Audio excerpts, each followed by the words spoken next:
Hello friends, कैसे हैं आप सब। स्वागत करती हूँ मैं आपका अपने चैनल किन्नू की किचन शाला में। तो चलिए, आज की जो हमारी रेसिपी है वो थोड़ा सा अलग हटके है, क्योंकि काफ़ी टाइम से बच्चों की डिमांड भी थी कस्टर्ड खाने की। तो मैंने कहा चलो कस्टर्ड ही बनाया जाए, पर सिंपली जैसे कस्टर्ड बनता है फ्रूट वगैरह डाल के, तो मैंने कहा उसमें कुछ यूनिक टेस्ट मिलाया जाए और कुछ यूनिक तरीके से कस्टर्ड बनाते हैं। तो चलिए कैसे बनाते हैं, शुरू करते हैं हम अपनी रेसिपी। तो सबसे पहले हम एक कढ़ाई लेंगे। कढ़ाई को मैंने गैस पे रख दिया है। अब उसमें 2 चम्मच हम देसी घी डालेंगे।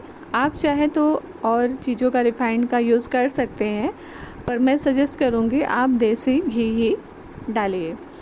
फिर हम उसमें डाल देंगे लगभग 1 चम्मच तक छोटी पिसी हुई इलायची। अब हम इसमें डाल रहे हैं सेवइयाँ, जो मुझे भूननी है। मैं बिना भुनी हुई सेवइयाँ लेती हूँ और उन्हें अपनी स्टाइल में अच्छी तरह से धीमी आंच में भूनती हूँ।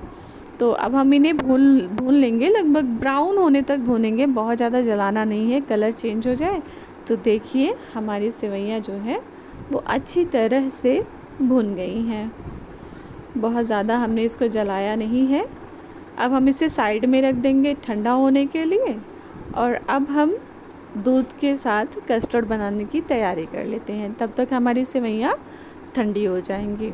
तो मैंने दूध को पहले से ही उबाल करके रख लिया था, तो दूध अभी गर्म ही है। तो मैंने 1 लीटर दूध का इस्तेमाल किया था, जिसमें से मैंने 1 गिलास दूध पहले से निकाल करके रख लिया है ताकि वो ठंडा हो जाए। जिसमें मुझे आधा कप दूध मुझे कॉफ़ी के लिए चाहिए था और आधा कप मुझे कस्टर्ड पाउडर मिलाने के लिए चाहिए था।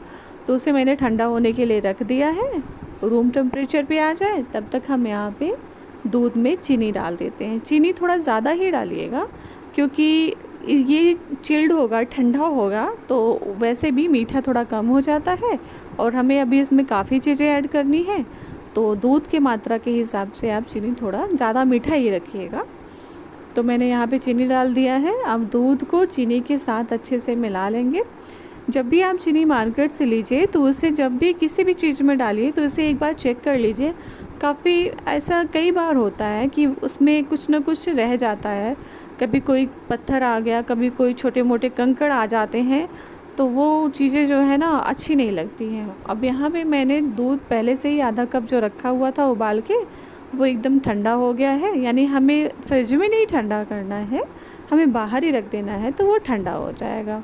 पर इसमें हम जो है कस्टर्ड पाउडर मिलाएंगे। तो 2 चम्मच हम इसमें कस्टर्ड पाउडर मिला रहे हैं भर भर के।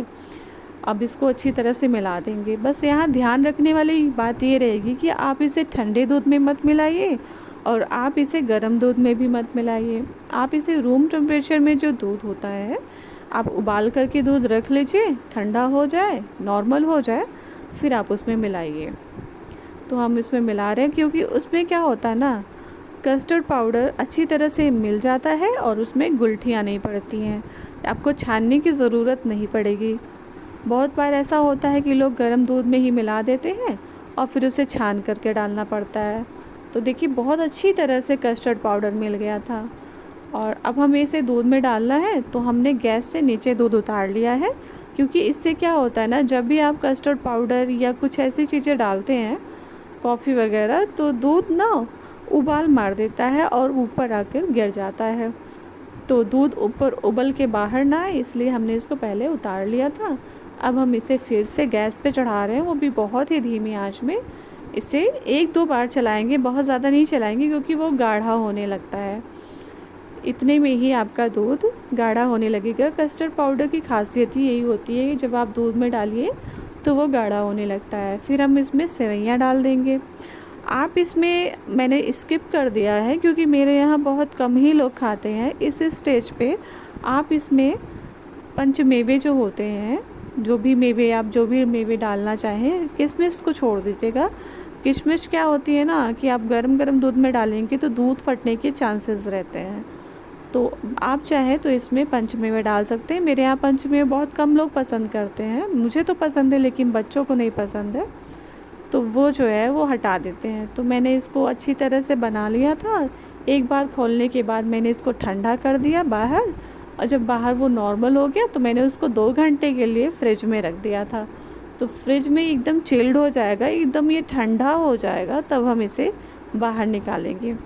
जब तक ये ठंडा हो रहा था तब तक मैंने कुछ फल काट लिए थे। तो फल में मेरे यहाँ 3 चीज़ें थी, अनार, सेब और केला। तो मैंने अनार को काट के अच्छी तरह से धुल लिया था और सेब को काट लिया था और केले को काट लिया था। तो केले को गोला गोला मैंने काटा है, सेब को मैंने छोटे छोटे टुकड़े में काटा था। अब तीनों चीज़ों को अच्छी तरह से मिला देंगे। और मुझे नहीं लगता कि इससे भी ज़्यादा चीज़ें, अगर आपके पास अंगूर हो तो अंगूर डाल सकते हैं। बस ये 4 चीज़ें ही काफ़ी रहती हैं, 4 फ्रूट्स ही काफ़ी रहते हैं। इसमें ही फ्लेवर भी आ जाता है और बहुत ज़्यादा जो है अटपटा नहीं लगता है। अब इसको अच्छी तरह से हम लोग मिला देंगे। आप चाहें तो आप फलों को काटने के बाद आप उन्हें फ्रिज में ही रख दीजिए आधे घंटे के लिए, तब तक ये चिल्ड होगा। जब तक सेवइयाँ चिल्ड होती हैं तब तक वो भी चिल्ड हो जाएगा। फिर दोनों ठंडी ठंडी चीज़ें आप अच्छी तरह से मिला दीजिए। इस स्टेज पे आप इसमें पंचमेवे भी डाल सकते हैं और इस स्टेज पे आप इसमें ऊपर से भी कुछ फ्रूट्स आप डाल सकते हैं। क्योंकि मैंने एक साथ ही सारे फ्रूट्स डाल दिए थे तो मैंने फिर दोबारा ऊपर से डाले नहीं, क्योंकि बच्चों को लग रहा था कि मम्मा बस बहुत फ्रूट्स हो गए, अब इसमें और ज़्यादा फ्रूट्स मत डालिए। तो अब हम इसे सर्व कर देते हैं। खाने में बहुत ही यमी और बहुत ही स्वादिष्ट बना हुआ था। हमने देर रात डिज़र्ट में इसे खाया है। खाना खाने के बाद बच्चों ने इसे सुबह खाया, फिर हम लोगों ने सुबह भी खाया। खाने में इसका स्वाद जितना ही ठंडा होता जाता है ना, उतना ही ज़्यादा ये यम्मी होता चला जाता है। तो अगर वीडियो अच्छी लगी तो चैनल को लाइक, सब्सक्राइब, वीडियो को शेयर